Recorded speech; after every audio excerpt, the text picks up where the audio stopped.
ಗುರುಭ್ಯೋ ನಮಃ. ಹರಿ ಓಂ.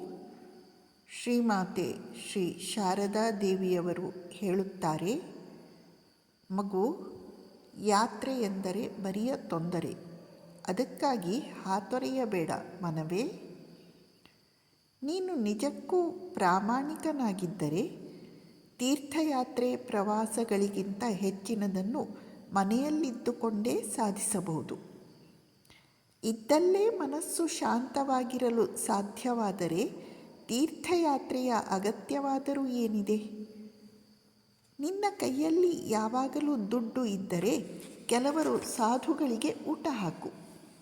ಇಲ್ಲಿ ಒಬ್ಬಾಕೆ ಯಾತ್ರೆಗೆಂದು ಹೋಗಿ ಮೋಸ ಹೋಗಿದ್ದಾಳೆ.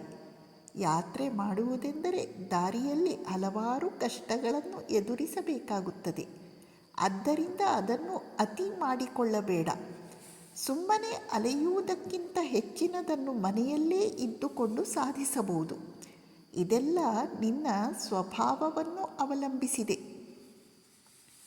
ಶ್ರೀಮಾತೆಯವರು ಈ ಮಾತುಗಳ ಮೂಲಕ ಏನನ್ನು ಹೇಳುತ್ತಿದ್ದಾರೆ ಎಂದರೆ, ತೀರ್ಥಯಾತ್ರೆಗೆ ಅದರದೇ ಆದ ಮಹತ್ವ ಇದೆ.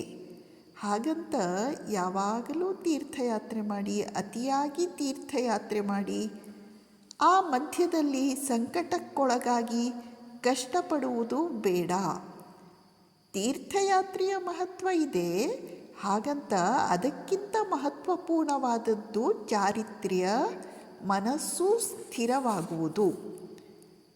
ನಾವು ಮನೆಯಲ್ಲಿ ಇದ್ದುಕೊಂಡೇ ಮನಸ್ಸನ್ನು ಸ್ಥಿರಗೊಳಿಸಲು ಪ್ರಯತ್ನವನ್ನು ಮಾಡಬೇಕು. ಸುಮ್ಮನೆ ಅಲೆಯುವುದರಿಂದ ಅಷ್ಟು ಉಪಯೋಗ ಆಗುವುದಿಲ್ಲ. ಅಲೆಯುವುದರ ಜೊತೆಗೆ ತಪಸ್ಸನ್ನು ಮಾಡಬೇಕು. ಆ ತಪಸ್ಸನ್ನು ಮಾಡಲಿಕ್ಕೆ ಎಲ್ಲರಿಂದ ಆಗುವುದಿಲ್ಲ. ಆದ್ದರಿಂದ ಒಂದು ಕಡೆ ಎಂದರೆ ಮನೆಯಲ್ಲೇ ಇದ್ದುಕೊಂಡು ಮನಸ್ಸನ್ನು ಸ್ಥಿರಗೊಳಿಸಲು ಪ್ರಯತ್ನ ಮಾಡಬೇಕು. ಯಾವ ರೀತಿ ಮನಸ್ಸನ್ನು ಸ್ಥಿರಗೊಳಿಸಲು ಪ್ರಯತ್ನ ಮಾಡುವುದು? ಜಪ ಜಪ, ಧ್ಯಾನ ಧ್ಯಾನ, ಪೂಜೆ ಪಾರಾಯಣ, ಪ್ರಾರ್ಥನೆ, ಹೀಗೆ ಮನಸ್ಸನ್ನು ಸ್ಥಿರಗೊಳಿಸುವುದೇ ಎಲ್ಲಕ್ಕಿಂತ ಮುಖ್ಯವಾದದ್ದು ಎಂಬುದು ಶ್ರೀಮಾತೆಯವರ ಇಂಗಿತ. ನಮಸ್ಕಾರ.